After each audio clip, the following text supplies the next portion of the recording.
Hey guys, this is day 7 of 30 days book challenge. நீங்க complete பண்ணாத ஒரு புக்க எழுதுறதுக்கு ஒரு ஆத்தர வந்து நீங்க ஹையர் பண்றீங்க.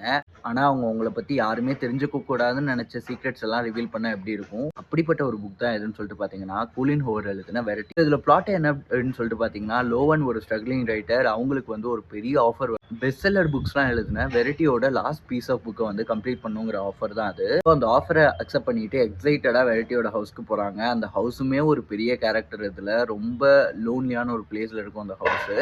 அங்க போய் பார்க்குறப்ப தான் தெரியுது, வெரைட்டி வந்து கோமால இருக்காங்க. அவங்களால எந்திரிச்சு நடக்க முடியாது, பேசக்கூட முடியாதுன்னு சொல்லிட்டு. சரி ஓகே, நம்ம வந்த வேலைய பார்ப்போம் அப்படின்னு சொல்லிட்டு அவங்க எழுதின நோட்ஸ்லாம் தேடிட்டு இருக்கப்ப தான் வந்து வெரைட்டியோட ஒரு மேனுஸ்கிரிப்ட் லோவன் கையில கிடைக்குது. இதுக்கப்புறம் அவங்களே எதிர்பார்க்காம என்னென்ன சீக்ரெட்ஸ்லாம் அவங்க ரிவீல் பண்றாங்க. இதனால அங்க இருக்க எல்லாரோட ரிலேஷன்ஷிப்பும் எப்படி எப்படிலாம் மாறுது, எப்படி இந்த புக் முடியுதுங்கிறது வரையுமே ஒரு பயங்கர பேஜ் டர்னரா இருக்கும். அண்ட் உங்களுக்கு ஜா டிராப்பிங் ட்விஸ்ட், அன்ரிலேயபிள் நரேட்டிவ்லாம் ரொம்ப பிடிக்கும்னா, இந்த புக் வந்து உங்கள கடைசி வரையும் ட்விஸ்ட் பண்ணிட்டே தான் இருக்கும். லாஸ்ட்டா கிளைமேக்ஸ்ல ஒரு ட்விஸ்ட் வரும். அது லிட்டரலா நீங்க படிச்ச எல்லாத்தையுமே மாத்தும்னே சொல்லலாம். இந்த புக்கோட கம்ப்ளீட் ரிவ்யூவும் நம்ம சேனல்ல நான் போஸ்ட் பண்ணியிருக்கேன். முக்கியமா அதுல எந்த பிளாட் ட்விஸ்ட்டுமே நான் ரிவீல் பண்ணல. புக் படிக்கிறதுக்கு முன்னாடி கண்டிப்பா அத செக் அவுட் பண்ணி பாருங்க. அண்ட் இதே மாரி புக்ஸ பத்தி தெரிஞ்சுக்கணும்னா நம்ம சேனல கண்டிப்பா சப்ஸ்கிரைப் பண்ணிருங்க.